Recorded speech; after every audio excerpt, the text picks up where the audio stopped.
Sous le ciel impitoyable de l'Arizona, en 1885, une jeune veuve française, Amélie Cross, fuit un passé brisé pour trouver refuge près d'une source rare. Marquée par la perte de son mari et de son enfant à naître, elle se consacre à l'étude des cactus médicinaux. Mais lorsqu'un acte de compassion envers un garçon apache blessé attire l'attention d'un ennemi puissant, Amélie se retrouve face à un choix déchirant, l'indépendance ou une alliance inattendue. Son courage transformera-t-il son destin en une légende de survie et d'honneur? Abonnez-vous et partagez d'où vous venez pour découvrir si Amélie triomphe dans ce monde hostile. Quel secret révélera cette terre aride? Écoutez jusqu'au bout. Le soleil de l'Arizona, en cet été 1885, était une forge impitoyable, martelant la terre jusqu'à ce qu'elle se fissure comme une poterie brisée. Amélie Cross, une silhouette frêle dans une robe de lin, tachée de poussière, avançait à pas prudents sur le sol craquelé. Ses yeux, d'un gris d'ardoise, scrutaient les ombres des cactus saguaro, ces géants épineux dressés comme des sentinelles dans le désert. Venue de Missouri, elle avait fui un passé où le sang de son mari, abattu lors d'un braquage de train, et la perte de leur enfant à naître, avaient éteint toute lueur d'espoir. Ici, près d'une source rare, un filet d'eau scintillant dans un écrin de roche, elle avait bâti une cabane de pierre et de bois, un refuge contre le monde. Amélie n'était pas une femme ordinaire. À 30 ans, son visage portait les traces d'une douleur ancienne, mais ses mains, agiles et précises, dansaient sur les pages de son carnet. Elle y esquissait des cactus médicinaux, leurs fleurs blanches s'ouvrant comme des étoiles dans la chaleur écrasante. Chaque plante était un mystère à déchiffrer, une preuve que la vie pouvait s'accrocher même dans ce pays où la mort semblait régner. Redemption Gulch, le bourg le plus proche, la considérait comme une étrangère, une veuve française obsédée par des herbes inutiles. Les murmures des habitants, folles, solitaires, glissaient sur elle comme le vent sur les dunes. Ce jour-là, le silence du désert était si profond qu'il semblait avaler les battements de son cœur. Elle s'agenouilla près d'un datura, son crayon grattant le papier, capturant la courbe de ses pétales empoisonnés. Le soleil brûlait son cou sous son chapeau de paille usé, mais elle l'ignorait, absorbée par son travail.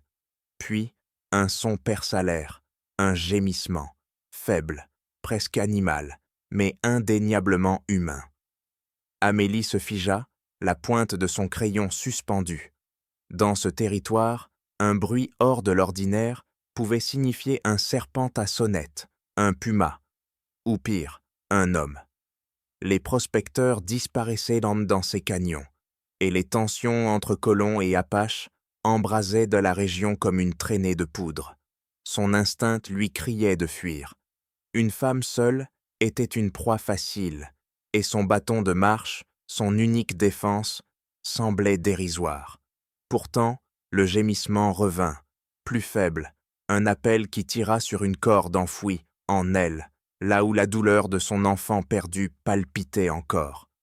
Elle rangea son carnet dans son sac, saisit son bâton et avança, ses bottes crissant sur les pierres instables. Chaque pas était une lutte contre la peur, chaque ombre, un danger potentiel. Elle le trouva blotti sous un rocher, dans une flaque d'ombre maigre. Un garçon apache, âgé de 9 ou 10 ans, la peau cuivrée luisante de sueur, ses jambières en daim étaient déchirées, et une entaille profonde sur son mollet saignait, le sang séchant en croûte noire sur les roches. Mais ce fut sa main qui arracha un souffle à Amélie, enflée d'un violet maladif, marqué de 2 minuscules perforations. Un scorpion, sans doute un barque-scorpion, dont le venin pouvait tuer un enfant. Ses yeux, voilés par la fièvre, clignaient à peine, ses lèvres gercées tremblaient. Il sursauta à son approche, un sifflement de peur s'échappant de sa gorge. Il tenta de reculer, mais la douleur le cloua contre le rocher. son corps secoué de spasmes. « Du calme, » murmura Amélie, sa voix douce mais ferme, espérant que son ton apaiserait plus que ses mots. Elle s'agenouilla, lentement, à distance, montrant ses mains vides. « Je ne vais pas te faire de mal. » Elle désigna sa propre main, puis la sienne. « Scorpion. Mauvais. Je peux aider. » Le garçon la fixait, ses yeux noirs mêlant terreur et délire. Pour lui, elle était l'ennemie, une femme blanche, symbole des envahisseurs qui volaient les terres de son peuple. Mais pour Amélie, il n'était qu'un enfant, un écho de celui qu'elle n'avait jamais tenu. Elle ouvrit son sac, sortant une fiole de teinture d'écorce de saule et un couteau fin. « Ça va faire mal, » dit-elle plus pour elle-même. Elle saisit son poignet, ferme mais douce, et d'un geste rapide, traça une petite incision en X sur les marques du venin. Le sang perla, mêlé de poison. Elle aspira la plaie, crachant le goût métallique dans le sable brûlant, encore et encore, jusqu'à ce que le garçon gémisse faiblement.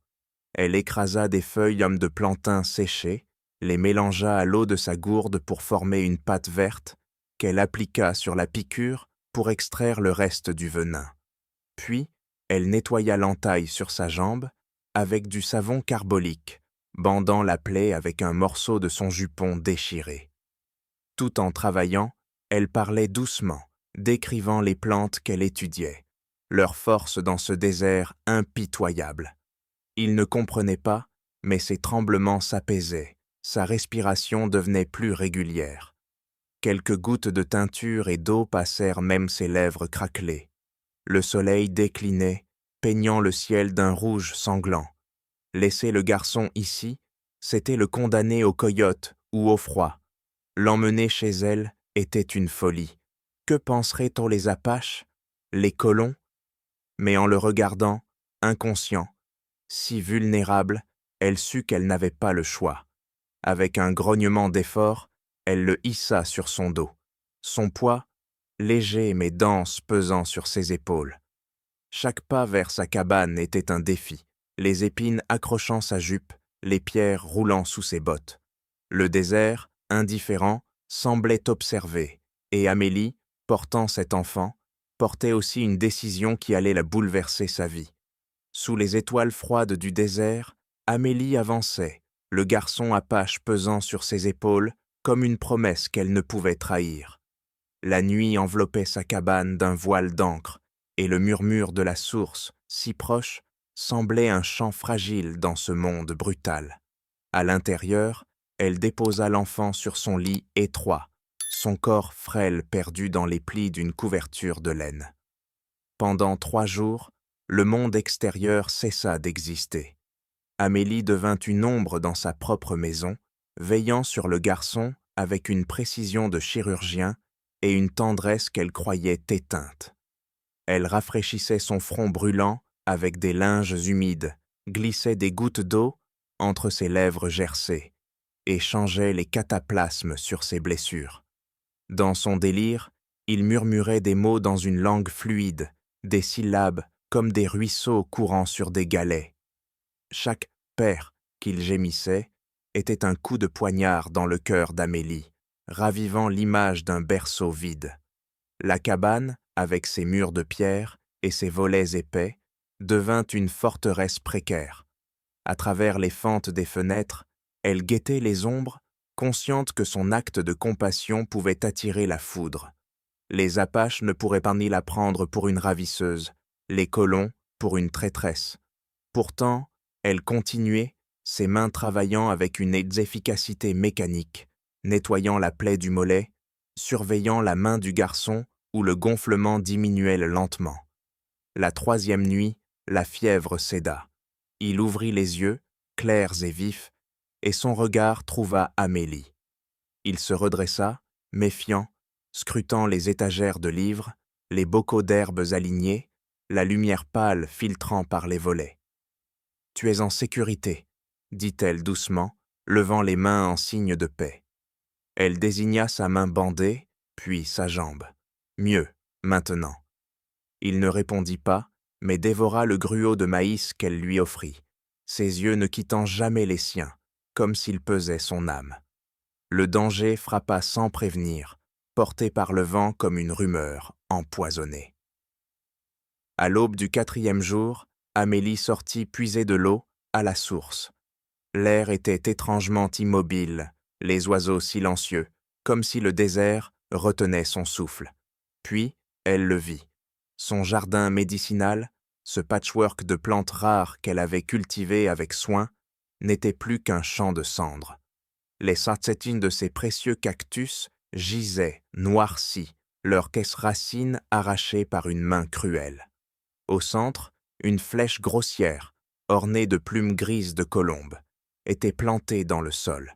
Ce n'était pas l'œuvre d'un apache, trop maladroite, trop ostentatoire. C'était un message, une accusation, forgée pour semer la haine. Redemption Gulch, à 1 heure de cheval, était devenu un nid de serpents. En allant chercher des provisions, Amélie sentit les regards peser sur elle comme des chaînes, les murmures des femmes au marché, les œillades des prospecteurs avinés, tout parlait d'une vérité déformée. Joseph Mallory, le baron de la région, avait fait courir le bruit qu'elle s'ameillait, cachait des sauvages. Amélie connaissait son nom, un homme dont les terres s'étendaient casse comme une tache d'huile, un homme lié au braquage qui avait pris son mari. Dans la boutique d'Abnati, le commerçant, un homme rond aux yeux inquiets, essuyait son comptoir avec nervosité. « Amélie, murmura-t-il, ils disent qu'en bas que vous protégez un apache. Mallory veut de votre source, c'est une excuse parfaite. » Elle posa sa liste, farine, sel, huile, sur le comptoir, son visage impassible. « J'ai sauvé un enfant, William, rien de plus. » Mais une voix mielleuse l'interrompit. « Oh, mais c'est toujours plus, ma chère. » Bartholomew Corcoran, l'homme de main de Mallory, se tenait là, adossé à des sacs de farine, un sourire carnassier aux lèvres. Grand, mou mais menaçant, il empestait le tabac et l'arrogance. « Vous jouez un jeu dangereux, mademoiselle Cross. Ce ruisseau vaut plus que votre vie. » Ces mots étaient une lame nue. Mallory pourrait acheter votre terre, ou la prendre. Les accidents arrivent. Amélie soutint son regard, son sang bouillonnant. « Ma terre est à moi, légalement. Essayez, et vous verrez. » Corcoran ricana, ajustant son chapeau avec une politesse moqueuse avant de sortir, suivi par le shérif Brody, un pantin à la solde de Mallory. Abnati murmura « Vous venez de leur donner une raison, Amélie. Ils ne s'arrêteront pas. » En chargeant son mulet, elle aperçut 2 hommes de Mallory, dont le brutal Flint, l'observant depuis l'autre côté de la rue. Leur seul regard était une promesse de violence. Le retour à la cabane fut un calvaire. Chaque craquement dans les broussailles, chaque ombre dans les canyons, semblait une embuscade.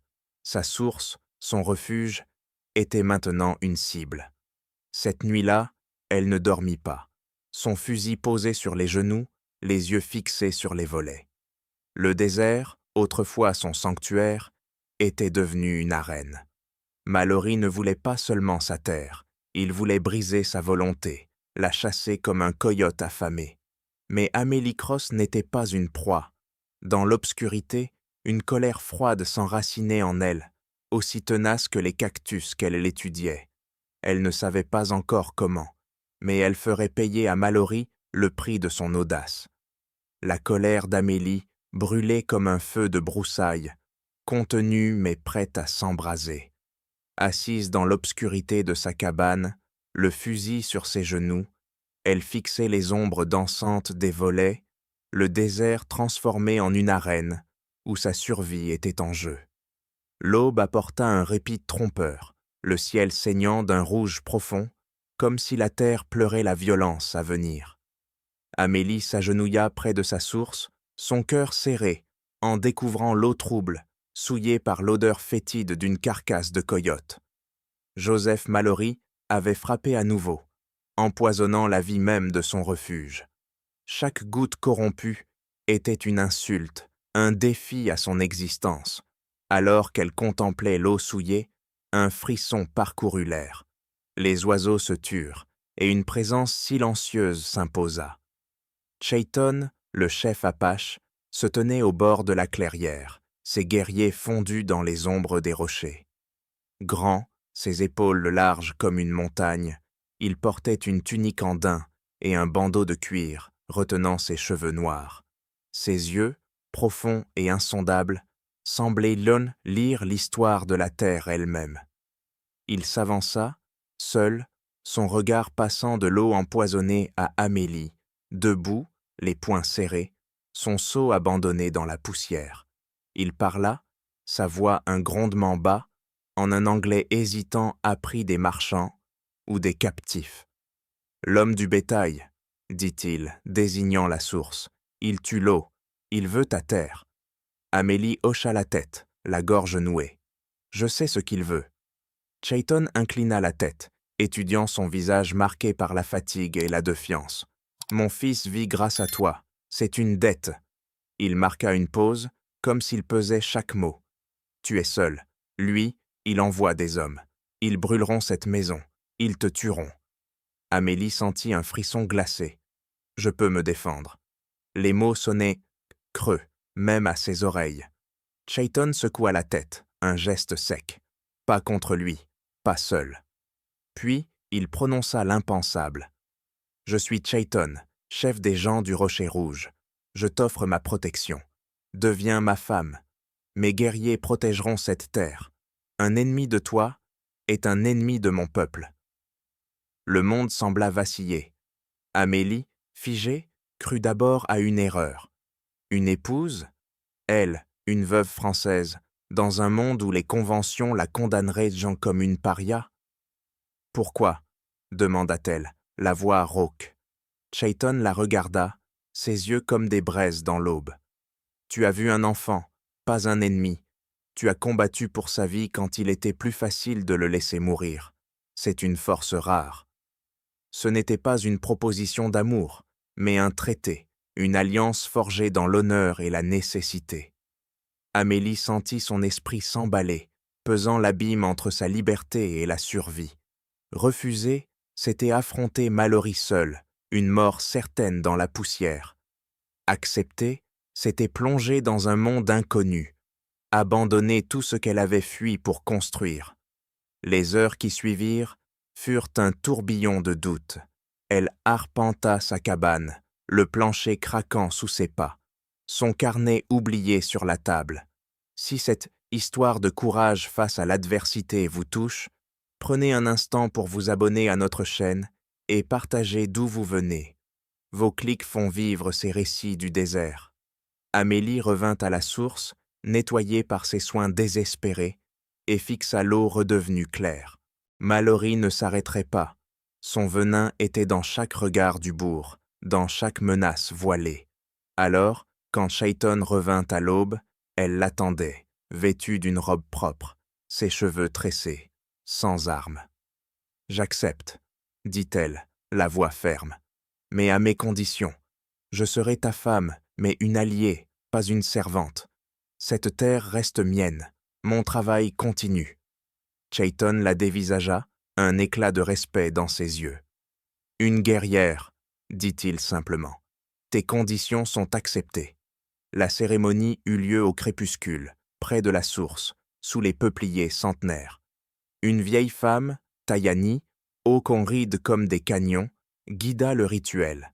Pas de fleurs ni de vœux d'amour, mais un bol d'argile où l'eau de la source se mêla à une pincée de terre et à une goutte de sang de chacun, prélevée par une lame d'obsidienne. Tayani chanta, sa voix grave se fondant dans le vent. Chayton but la moitié, ses yeux rivés sur Amélie. Elle prit le bol, le liquide terreux froid sur sa langue, scellant un pacte aussi ancien que la pierre. Tayani brisa le bol contre un rocher, les éclats tombant comme des étoiles mortes. Cette nuit-là, Amélie ne dormit pas dans sa cabane. Chayton l'emmena à un campement temporaire, un abri de branches sous une saillie rocheuse. Un feu crépitait, projetant des ombres dansantes. Il déroula 2 couchages, de part et d'autre des flammes. Le silence entre eux était lourd, chargé d'une intimité étrange. « Tu n'as pas peur ?» demanda-t-il, sa voix basse. « Si, répondit-elle, les yeux dans le feu. Mais ma peur de Mallory est plus grande. » Chayton hocha la tête. « Le peuple te regardera. Ils te testeront. Ne montre pas de faiblesse. » Amélie serra les poings. « Je ne suis pas une guerrière. » Il esquissa un sourire rare. « Tu as porté mon fils à travers le désert. Tu es plus forte que tu ne le crois. » Sous le ciel étoilé, Amélie sentit son ancienne vie s'effacer, remplacée par un destin qu'elle n'avait jamais imaginé, celui d'une alliée dans une guerre où la source était plus qu'un refuge. C'était un champ de bataille. Sous le ciel étoilé, Amélie sentit les chaînes de son passé se dissoudre, remplacées par un destin forgé dans le feu d'une alliance inattendue. La source, désormais purifiée, murmurait à nouveau, mais son chant portait une mise en garde. La guerre n'était pas finie. Les jours qui suivirent furent une danse précaire entre vigilance et routine. Amélie renforça sa cabane, clouant des planches sur les volets, creusant des pièges ingénieux autour de la clairière, fosses camouflées, cordes tendues, pieux taillés dans le bois sec du désert. Elle se souvenait des leçons de son défunt mari, un homme patient qui lui avait appris à manier un fusil, non pour chasser, mais pour survivre. Chaque nuit, elle scrutait l'horizon, le canon de son arme luisant sous la lune, attendant l'inévitable. Joseph Mallory, tel un serpent tapi dans les broussailles, ne pouvait accepter la défaite. Sa convoitise pour la source d'Amélie était une obsession, et l'alliance avec Chayton une insulte à son empire. Il choisit le crépuscule pour frapper, ce moment où le désert hésite entre la chaleur du jour et le froid de la nuit. Amélie cataloguait des graines à la lueur d'une lampe à huile lorsque le premier coup de feu déchira le silence. La balle s'enfonça dans le cadre de la fenêtre, projetant des éclats de bois sur sa table. Elle plongea au sol, éteignant la lampe d'un souffle, plongeant la cabane dans une obscurité épaisse comme de l'encre. À travers une fente des volets, elle vit des ombres se mouvoir, une douzaine d'hommes, silhouettes furtives dans les rochers, menés par Flint, le bras droit brutal de Mallory. Leurs fusils crachaient des flammes, les balles martelant les murs de la cabane. Chaque impact, un grondement sourd dans le bois épais. Amélie saisit son fusil, ses mains tremblantes mais irrésolues. Elle n'était pas une guerrière, mais elle était dans son fort, et elle connaissait chaque pouce de ce terrain. Un cri perçant déchira l'air. Un homme de Mallory venait de tomber dans une fosse, ses hurlements étouffés par le craquement des pieux. Un de moins. Flint rugit dans la pénombre. « Encerclez la cabane! Brûlez-la !» Amélie glissa d'une fenêtre à l'autre, un spectre dans l'obscurité, traquant leurs mouvements. Une ombre bondit entre deux rochers. Elle visa le centre de la masse et pressa la détente. Le recul du fusil lui meurtrit l'épaule, le grondement assourdissant dans l'espace confiné. Un homme s'effondra avec un cri, et la voix de Flint explosa de rage. « Elle est armée! Baissez-vous !» Puis, un nouveau son, le sifflement d'une torche enflammée. Une lueur rouge dansa sur le toit, l'odeur âcre de la fumée, s'infiltrant par les interstices. Le bois sec, cuit par des années de soleil, s'embrasa rapidement. La panique, froide comme une lame, transperça Amélie. Elle était piégée, le feu léchant les murs, la chaleur montant comme une bête affamée. Mais alors, un cri de guerre, aigu et terrifiant, éclata dans la nuit, suivi d'échos venant de toutes parts. Chayton était là. Ces guerriers surgirent des ténèbres, aussi silencieux que des ombres, leurs arcs bandés lâchant des flèches avec une précision mortelle. Les hommes de Mallory, pris au dépourvu, furent engloutis dans un chaos de cris et de tirs désordonnés. Amélie, le cœur battant, entrevit Chayton à travers la fente. Un tourbillon de violence contrôlée, son couteau et sa hachette traçant des arcs mortels dans la lumière des flammes. Flint, tentant de grimper sur son cheval, fut cloué par une flèche de faucon, un guerrier apache, la pointe transperçant sa jambe jusqu'à la selle. Il hurla, un son rauque de douleur et de peur, jusqu'à ce que Chayton se dresse au-dessus de lui, son regard glacial mettant fin à ses cris. La bataille fut brève et brutale. Les hommes de Mallory, pris entre le feu de la cabane et les flèches des Apaches, s'effondrèrent ou fuirent, traînant leurs blessés dans la poussière. Amélie ouvrit la porte, un seau à la main, et se précipita vers le toit, en flammes. Les guerriers la rejoignirent, formant une chaîne depuis la source, passant l'eau avec une discipline militaire. Les flammes s'éteignirent, laissant une cabane noircie mais debout. Sous la lune, Amélie, le visage maculé de suie, sa robe déchirée, contemplait le carnage. Chayton s'approcha, une entaille saignant sur son avant-bras, son souffle lourd. « Tu n'es pas blessé ?» demanda-t-il, sa voix rauque. « Non, » répondit-elle, la gorge serrée. « Grâce à toi. » Il regarda les deux hommes qu'elle avait abattus, puis revint à elle, une lueur nouvelle dans les yeux. « Tu as combattu, » dit-il, non comme une question, mais comme une vérité.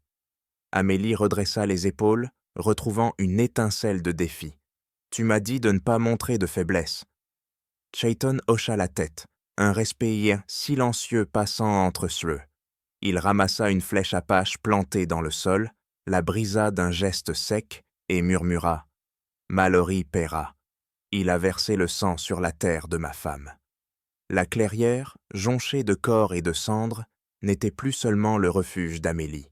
C'était un champ de bataille, et elle, désormais, une alliée dans une guerre plus vaste. La clairière, marquée par les cendres et le sang, portait encore l'écho de la bataille. Amélie, debout au milieu des débris, sentait le poids de son alliance avec Chayton, une promesse gravée dans la terre même qu'elle avait défendue. L'aube peignit le désert d'une lumière douce, presque irréelle, comme si le monde cherchait à apaiser ses blessures. La source coulait à nouveau, claire et vive, un fil d'argent dans la poussière ocre. Pourtant, Amélie savait que la victoire n'était qu'un répit. Joseph Mallory, tel un coyote blessé, ne disparaîtrait pas sans mordre une dernière fois. Les jours qui suivirent furent une étrange accalmie. Chayton laissa 2 de ses guerriers, Faucon et Loup, camper dans les collines surplombant la cabane. Leur présence, discrète mais implacable, était un bouclier invisible. Les hommes de Mallory cessèrent toddy leurs incursions, mais Amélie sentait leurs yeux dans l'ombre, ceux du bourg, ceux des complices de Mallory. Elle reprit son travail, replantant des boutures dans le jardin ravagé, ses mains creusant la terre avec une détermination farouche. Tayani, la vieille Apache, vint un matin, apportant des racines qui, disait-elle, purifiaient l'eau empoisonnée. Amélie, fascinée, nota chaque détail, mêlant la sagesse Apache à ses propres connaissances. Une alliance nouvelle naissait, non plus dans le sang, mais dans le partage. Chayton revenait souvent, ses visites marquées par des silences lourds mais confortables. Autour d'un feu, il lui parlait du désert, non comme un champ d'études, mais comme une entité vivante, tissée d'esprits et d'histoires. Elle lui enseignait en retour, montrant comment distiller des baumes plus puissants, des remèdes pour les blessures de son peuple. Ces échanges, simples mais profonds, tissaient un pont entre leurs mondes. Les autres épouses de Chayton, d'abord méfiantes, commencèrent à la voir non comme une intruse, mais comme une alliée. La plus âgée, Aileen, lui offrit un jour une tresse de sauge, un geste discret mais lourd de sens. Mais Mallory, comme un vautour, attendait son heure. Sa richesse s'effritait sous les coups silencieux des Apaches. Ses troupeaux disparaissaient dans la nuit. Ses chariots de ravitaillement étaient sabotés, leurs essieux brisés, leurs marchandises pourries. Ces hommes, terrifiés par les ombres qui hantaient les canyons, désertaient un à un. Le bourg de Redemption Gulch, autrefois son fief, murmurait maintenant contre lui. Les rumeurs, portées par le vent, parlaient comme d'un homme brisé, d'un empire en ruine.